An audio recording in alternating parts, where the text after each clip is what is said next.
নিজে সন্তুষ্ট থাকা। আর আমাদের নবী মুহাম্মদ সাল্লাল্লাহু আলাইহি ওয়াসাল্লাম বলেছেন, এটা আছে সহিহ বুখারীতে খণ্ড নম্বর 8 হাদিস নম্বর 447।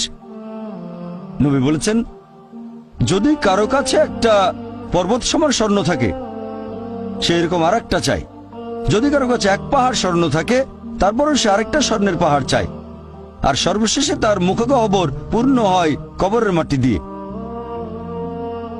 সে যত ধনী লোকই হোক, হয়তো সে পৃথিবীর মধ্যে সবচেয়ে ধনী লোক, তারপরও সে আরো বেশি সম্পদ চায়। মানুষ সন্তুষ্ট হয় না, বেশিরভাগ মানুষ কখনো সন্তুষ্ট হয় না।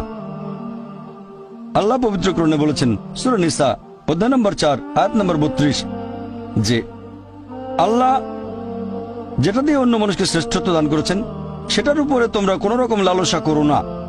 এভাবে বলবেন না যে, হে আল্লাহ, তুমি অমুককে অনেক সম্পদ দিয়েছো, অমুককে অনেক সুন্দর একটা গাড়ি দিয়েছো। এমন কিছু আল্লাহর কাছে চাইবেন না যেটা অন্য কাউকে আল্লাহ দিয়েছেন। এতে লোকসান হবে আপনার। আর আমাদের প্রিয় নবী মুহাম্মদ সাল্লাল্লাহু আলাইহি সাল্লাম বলেছেন, এটা আছে সহিহ বুখারীতে খণ্ড নম্বর 4, আমাদের নবী বলেছেন যে, সেই লোকদের দেখো যাদের ভাগ্য তোমার চেয়ে খারাপ। সেই সব লোককে দেখো না যারা তোমার চেয়ে বেশি ভাগ্যবান। তা না হলে তোমরা আল্লাহ তাআলাকে স্মরণ করায় অবহেলা করতে পারো, তা না হলে প্রতিপালকের প্রতি অকৃতজ্ঞ হয়ে যেতে পারো। তাহলে নবী বলেছেন, তাদেরকে দেখো যাদের ভাগ্য খারাপ। তখন আপনি বলছেন, আচ্ছা, এই লোকটার তো কোনো গাড়ি নেই, আমার একটা মারুতি অন্তত আছে। তাকে দেখবেন না যার আছে মার্সিডিজ। ও, আমার মার্সিডিজ নেই কেন? ওই লোকের গাড়ি নেই, আমার তো একটা আছে। আপনি আল্লাহকে ধন্যবাদ জানাবেন। যখন মার্সিডিজ গাড়ির মালিকের সাথে নিজেকে তুলনা করবেন, ও, আমার কেন মার্সিডিজ গাড়ি দিলেন না? তাদেরকে দেখবেন যাদের ভাগ্য খারাপ। তাহলে আপনি আল্লাহ সুবহানাহু ওয়া তাআলাকে স্মরণ করছেন। আর এটাই বৈশিষ্ট্য মানুষের। এরকম একটা গল্প যে এক লোকের মনে অনেক দুঃখ, কারণ তার কোনো জুতো নেই। তারপরে সে একটা লোককে দেখলো যার একটা পাই নেই।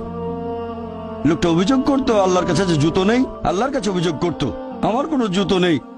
তারপর সেই লোকটাকে দেখলো যার একটা পা নেই। তখন সে আল্লাহকে ধন্যবাদ জানালো, আমার অন্তত দুটো পা আছে। তাহলে সন্তুষ্ট হওয়া একটা পরীক্ষা।